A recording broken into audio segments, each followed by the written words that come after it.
തൽക്കാലത്തേക്ക് സുന്ദരനുണ്ടല്ലോ സാർ. എന്തെങ്കിലും ആവശ്യം വന്ന് ഞാൻ ശ്രീകുമാറിനെ വിളിച്ചോളാം. Okay sir, thank U.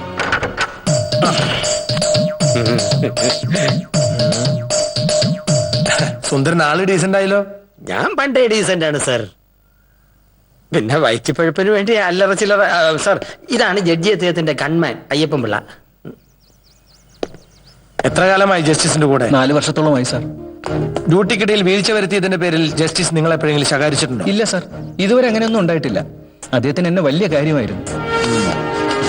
Justice Raghavan ശത്രുക്കൾ ആരിലുണ്ടായിരുന്നു? ഐ മീൻ എന്തെങ്കിലും ഭീഷണികളോ മറ്റോ? അങ്ങനെ വലിയ ശത്രുക്കളുള്ളതായി അറിവില്ല സാർ. പിന്നെ ചില കേസുകളുടെ വിധി പറഞ്ഞു കഴിയുമ്പോൾ അതുമായിട്ട് ബന്ധപ്പെട്ട ചില ഭീഷണികളുണ്ടാവും. പക്ഷെ അതൊന്നും അത്ര കാര്യമായിട്ട് എടുത്തിരുന്നില്ല അദ്ദേഹം. അങ്ങനെ വല്ലതും ഈ അടുത്ത കാലത്ത് വന്നിരുന്നോ? അറിയില്ല സാർ. അപ്പൊ അയ്യപ്പൻ പിള്ളയ്ക്ക് ഒന്നും അറിഞ്ഞുകൂടാ? മോൻ കണ്ട അറിഞ്ഞൂടിയേ? എന്തോന്ന് ഒന്നും അറിഞ്ഞൂടെന്ന്. കൊല്ലപ്പെട്ട ദിവസം വീട്ടിലേക്ക് ചെല്ലാൻ പറഞ്ഞ് നിങ്ങളെ വിളിച്ചതാരായിരുന്നു? അത് ഭാര്യയായിരുന്നു സാർ. വിളിച്ചതോ അതോ വിളിപ്പിച്ചതോ? സത്യം പറയണം. വിളിപ്പിച്ചതായിരുന്നു സാർ. ജഡ്ജി അയ്യപ്പൻ പിറ്റേ ദിവസം ബൈപ്പാസ് സർജറിക്ക് വേണ്ടി ഡൽഹിക്ക് പോകാനിരിക്കുകയായിരുന്നു. കൂടെ ഞാനും രേണുക മോളുമാ പോകേണ്ടത്. ഡൽഹിക്ക് പോയാൽ പിന്നെ 3 മാസം കഴിഞ്ഞേ വരുമെന്ന് അറിഞ്ഞപ്പോ ഭാര്യയ്ക്ക് പരിഭവം. അതുകൊണ്ട് ഞാൻ തന്നെയാ അവളോട് അസുഖമാണെന്ന് പറഞ്ഞ് വിളിപ്പിച്ചത്. പക്ഷെ പോയി വരുമ്പോഴത്തേക്കും ഈ താക്കോൽ കൂട്ടം അയ്യപ്പൻ പിള്ള ഇതിനു മുമ്പ് കണ്ടിട്ടുണ്ടോ? ഇല്ല സാർ. മോൻ കണ്ട അറിഞ്ഞൂടേ? കണ്ടിട്ടില്ലെന്ന്. എങ്കിൽ അയ്യപ്പൻ പിള്ളയ്ക്ക് തൽക്കാലം പോകാം. പിള്ളേച്ചോ, ഏ അപ്പൊ ഈ താക്കോൽ കൂട്ടം കണ്ടിട്ടേ ഇല്ല? ഇല്ല സാർ. ഈ താക്കോൽ കൂട്ടം ആരുടേതാന്ന് ആർക്കറിയില്ല. ആർക്കും മുട്ട് വേണ്ടതാണ്. എന്നാ പിന്നെ ജൂവലറിക്കാരോട് നേരിട്ട് തന്നെ എന്ന് ചോദിക്കാം. അതല്ലേ സുന്ദര അതിന്റെ ഒരു കറക്റ്റ്? എന്നാ ഇനി സമയം മെനക്കെടുത്തണ്ട. മുഖ്യമന്ത്രി പറഞ്ഞ പോലെ അതിവേഗം ബഹുദൂരം. നമ്മൾ എപ്പോഴേ റെഡി സാർ. എന്നാ പുറപ്പെടാം.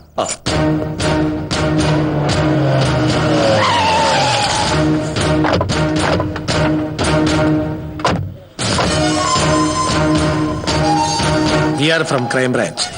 What can I do, sir? Please. Thank you. കുറച്ച് നാൾക്ക് മുമ്പ് കൊച്ചിയിൽ കൊല്ലപ്പെട്ട ജഡ്ജി രാഘവനും താമസിച്ച വീടിന്റെ കാമ്പൗണ്ടിൽ നിന്ന് കിട്ടിയ താക്കോക്കൂട്ടമാണ് ഇത്. സാധാരണയായി ഇത് വീടുകളിലോ സ്ഥാപനങ്ങളിലോ ഉപയോഗിക്കുന്നതല്ല. അനധികൃത വസ്തുക്കൾ സൂക്ഷിക്കുന്ന രഹസ്യർക്ക് മറ്റും ഉപയോഗിക്കുന്നതാണിത്. അത്തരത്തിൽപ്പെട്ട എന്തെങ്കിലും കാര്യങ്ങൾക്ക് ഉപയോഗിക്കുന്നതാണോ നിങ്ങൾ ഈ കീ? സാർ, ഇങ്ങനെ ഒരു ഗിഫ്റ്റ് കീ ചെയിൻ ഞങ്ങൾ ഇതുവരെ ഇറക്കിയിട്ടേ ഇല്ല. സാർ, ഇങ്ങനെ ഒരു രഹസ്യ കീയുടെ ആവശ്യം ഞങ്ങൾക്കില്ല. നേരായ വഴിയിലൂടെ മാത്രം നടക്കുന്ന, സത്യസന്ധതയിലും വിശ്വാസത്തിലും കെട്ടിപ്പടുത്ത ഒരു ബിസിനസ് സാമ്രാജ്യം മാത്രമാണ് ഞങ്ങളുടേത്. ഇതാണ് ഇവിടുത്തെ ഷോപ്പിന്റെയും സ്റ്റോറിന്റെയും താക്കോലുകൾ. അപ്പോഴിത് ഞങ്ങളുടെ പരസ്യങ്ങളും ഗിഫ്റ്റും എല്ലാം ചെയ്യുന്നത് ഒരു അഡ്വർടൈസിംഗ് ഏജൻസിയാണ്. സാർ, അവിടെ അന്വേഷിച്ചാൽ ഒരുപക്ഷെ എന്തെങ്കിലും വിവരം കിട്ടിയേക്കും. ഇതാണ് അവരുടെ കാർഡ്. Jisna media advertising. ഇതാണ് ഇത്രയും കാലം ഞങ്ങൾ അവർക്ക് കൊടുത്തുകൊണ്ടിരിക്കുന്ന ഗിഫ്റ്റ് കീ ചെയിനുകൾ. ഇതെല്ലാം ഓരോരുത്തര് സാമ്പിൾസ് കൊണ്ടുവന്നിട്ട് ഞങ്ങൾ റിജക്ട് ചെയ്ത മോഡലുകളാ. സർ, പണ്ടെങ്ങും ആരോ കൊണ്ടുവന്ന സാമ്പിളാണിത്. ആരാ കൊണ്ടുവന്നത്? ദിവസവും ഇതുപോലെ സാമ്പിളുകൾ നിരവധി ആളുകൾ കൊണ്ടുവരാറുണ്ട്. പക്ഷെ പാർട്ടിക്ക് ഇഷ്ടപ്പെട്ടാലേ അവരുടെ കൊട്ടേഷൻ സ്വീകരിക്കാറുള്ളൂ. മാത്രമല്ല, പണ്ടെങ്ങാണ്ടോ റിജക്ട് ചെയ്ത മോഡൽ ആയതുകൊണ്ട് ഇതിന്റെ ഡീറ്റെയിൽസ് ഇവിടെ ഉണ്ടാകാനും സാധ്യതയില്ല. ഈ കീ ചെയിന്റെ യഥാർത്ഥ അവകാശി വരും വരെ ഞാൻ എപ്പോ ആവശ്യപ്പെട്ടാലും എന്റെ മുമ്പിൽ ഹാജരാവണം. Of course. ഈ കോളേജിന്റെ ചരിത്രത്തിൽ ഇങ്ങനൊരു സംഭവം ആദ്യമായിട്ടാ. ഒരിക്കലും വിശ്വസിക്കാൻ കഴിയില്ല സാർ. താങ്കൾ ഒരു പോലീസ് ഓഫീസർ ആയതുകൊണ്ട് മാത്രം ചിന്തിക്കുന്നതാണിത്. കഴിഞ്ഞ കുറെ വർഷങ്ങളായി എനിക്ക് അത്രയ്ക്ക് അടുപ്പവും പരിചയമുള്ള കുട്ടികളാണിവർ. ഇനിയിപ്പോ അവര് തന്നെയാണെന്ന് നിങ്ങൾ പറഞ്ഞാലും എനിക്ക് വിശ്വസിക്കാൻ ബുദ്ധിമുട്ടുണ്ട്. മാഡം, അടുപ്പം പരിചയമൊക്കെ നല്ലത് തന്നെ. എന്ന് വെച്ച് കുറ്റവാളികളല്ലാതാവോ? തെളിവല്ലേ പ്രധാനം. അതിനുവേണ്ടി ആരെ വേണേലും ചോദ്യം ചെയ്യാനുള്ള അധികാരം ഇപ്പൊ ഞങ്ങൾക്കുണ്ട്. ഞങ്ങൾ ഇങ്ങനെ ചോദിച്ചോണ്ടേയിരിക്കും. ഞാൻ പറഞ്ഞ ശരിയല്ലേ സാർ? ഞങ്ങൾക്ക് മിസ് രാധിക മേനോന്ന് കാണണം. രാധിക മിസ്സിനോടൊന്ന് വരാൻ പറയൂ. കൃഷ്ണകുമാറിന്റെയും ജസ്റ്റിസ് രാഘവന്റെയും കൊല നടക്കുന്ന സമയത്ത് ഇവരുടെ സാന്നിധ്യം വളരെ വ്യക്തമാണ്. സോ പോലീസിന് ഈ അവസ്ഥയിൽ അവരെ കണ്ടുപിടിക്കേണ്ടത് വളരെ അത്യാവശ്യമാണ്. അതുമാത്രമല്ല, miss Radhika Menon, I M SP Varghese Antony from crime branch. Radhika ഇവിടെ ഗസ്റ്റ് ലെക്ചർ ആയിട്ട് വർക്ക് ചെയ്യുന്നു. ചെർപ്പളശ്ശേരി കൃഷ്ണവിലാസത്തിൽ റിട്ടയർഡ് തഹസിൽദാർ ജഗന്നാഥ മേനോന്റെ മകൻ, അതായത് കൊല്ലപ്പെട്ട ജസ്റ്റിസ് രാഘവ മേനോൻ രാധികയുടെ ആരായിട്ട് വരും? അകന്ന ബന്ധത്തിൽപ്പെട്ട ഒരു അമ്മാവൻ. പേടിക്കണ്ട, ഞാൻ വെറുതെ ചോദിച്ചതാ. അന്വേഷണത്തിനിടയിൽ ഞങ്ങൾ പോലീസുകാർ ഇങ്ങനെയാ വെറുതെ ഓരോന്ന് ചോദിച്ചോണ്ടിരിക്കും. വല്ലോ കിട്ടണമെങ്കിൽ കിട്ടട്ടെ. എന്ത് തെളിവ്? നിങ്ങളുടെ പ്രിയപ്പെട്ട വിദ്യാർത്ഥികൾ, ഐ മീൻ ത്രിമൂർത്തികൾ, അവരാണ് എന്റെ ഇപ്പോഴത്തെ വിഷയം. അതുകൊണ്ട് ഇനി മുതൽ എനിക്ക് നിങ്ങളുടെയൊക്കെ സഹായം സഹകരണം വേണ്ടിവരും. രാധിക മിസ്സിനോട് എനിക്ക് കുറച്ച് കാര്യങ്ങൾ കൂടി ചോദിച്ചറിയാനുണ്ട്. ഇപ്പൊ വേണ്ട, സമയം ഞാൻ വിളിച്ചു പറയാം. ടെൻഷൻ അടിക്കണ്ട. എ ഫ്രണ്ട്ലി ഇൻവെസ്റ്റിഗേഷൻ, അതാണ് എനിക്കിഷ്ടം. Let's go. പോവാ മാഡം. സർ.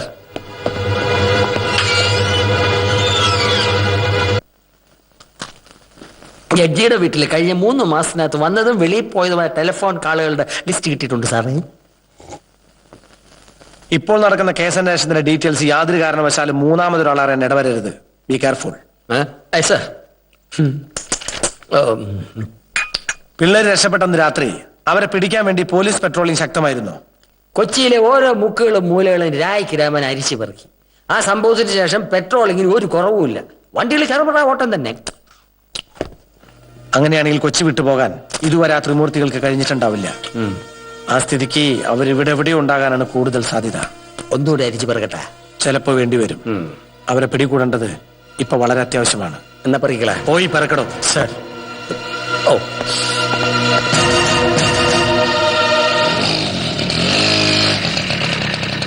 ഇറങ്ങിക്കോളൂ. ആ, സമയത്തിനൊന്നൊരു വിലയില്ലല്ലേ? സോറി, എക്സാമിന് മുമ്പുള്ള കുറച്ച് പോർഷൻസ് തീർക്കാനുണ്ടായിരുന്നു, അതുകൊണ്ടാണ് ലേറ്റ് ആയത്. Okay please. മലയാള അധ്യാപികയും അത്യാവശ്യം സാഹിത്യവാസനയും ഉള്ളത് കൊണ്ടാവാം ഏത് പാട്ട് എഴുതിയാലും ട്യൂൺ ചെയ്യുന്നതിന് മുമ്പ് അത് കറക്റ്റ് ചെയ്യാനും അഭിപ്രായം അറിയാനും ത്രിമൂർത്തികൾ രാധിക മേനോനെ കാണാറുണ്ടെന്നും അങ്ങനെ നിങ്ങളുടെ അഭിപ്രായം സ്വീകരിച്ചാണ് അവർ മ്യൂസിക്കൽ പ്രോഗ്രാം ചെയ്യാറുള്ളതെന്നും എന്തിനേറെ അവരുടെ സക്സസിന് പിന്നിലെ സീക്രട്ട് രാധികയാണെന്നും അന്വേഷണ റിപ്പോർട്ടിൽ കണ്ടു. അവരുടെ കഴിവിലൊരു ആരാധന ഉള്ളത് കൊണ്ടാവാം കോളേജിൽ എല്ലാവർക്കും ത്രിമൂർത്തികളോട് തോന്നിയൊരു അടുപ്പം പോലെ രാധികയ്ക്കും അവരോട് തോന്നിയത്. അങ്ങനെയും സംഭവിക്കാം. ഈ അറ്റാച്ച്മെന്റ് ഒരു ഗുരുശിഷ്യ ബന്ധമാണോ അതോ? Sir, what do you mean? They are my best friends, that's all. Best friends, അതായത് നല്ല സുഹൃത്തുക്കൾ. സൈക്കോളജി അനുസരിച്ച് സ്വന്തം രക്തബന്ധത്താക്കൾ ഉപരി ഉള്ളു തുറന്ന് ഏത് കാര്യങ്ങളും ഷെയർ ചെയ്യുന്നവർ.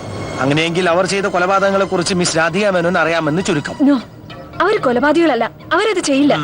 കൊല്ലപ്പെട്ട ജസ്റ്റിസ് തന്റെ അമ്മാവനായിരുന്നിട്ടും ആ കൊലക്കേസിൽ പോലീസ് സംശയിക്കുന്നവരെ രാധികയ്ക്ക് അങ്ങനെ പൂർണ്ണമായിട്ട് വിശ്വസിക്കാൻ കഴിയും? തീർച്ചയായും അവരത് ചെയ്യില്ല.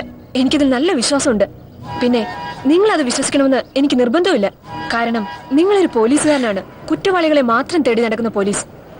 ചൂടാവില്ല madam, cool down please, relax. അപ്പൊ പിന്നെ ആരായിരിക്കും? ഏതാ പെൺകുട്ടി? ഗീത, വിനോദിന്റെ കസിന്. ഇങ്ങുവാ. ഗീത, രണ്ടാം പ്രതി വിനോദിന്റെ മുറപ്പെണ്ണ്. അവരെ കുറിച്ച് എന്തെങ്കിലും അറിയാതിരിക്കില്ല. എങ്കിൽ ഈ കുട്ടിയോടൊന്ന് ചോദിക്കല്ലേ മിസ് മേനോൻ. വിനോദിന്റെ കസിനോ അതോ വുഡ്ബിയോ? അങ്ങനെ സാർ ഉദ്ദേശിക്കുന്ന പോലെ ഞങ്ങൾക്ക് പറയത്തക്ക ബന്ധമൊന്നുമില്ല. എന്ന് വെച്ചാൽ കൊലയാളിയായ വിനോദുമായി അത്ര വലിയ ബന്ധമൊന്നുമില്ലെന്നും അഥവാ ഉണ്ടായിരുന്നെങ്കിൽ തന്നെ ഇനിയും ആ ബന്ധം തുടരാൻ ആഗ്രഹിക്കുന്നില്ലെന്നും അർത്ഥം.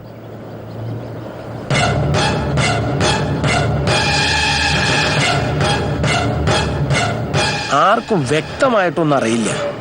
എങ്കിൽ പിന്നെ രണ്ടാൾക്കും പോവാം.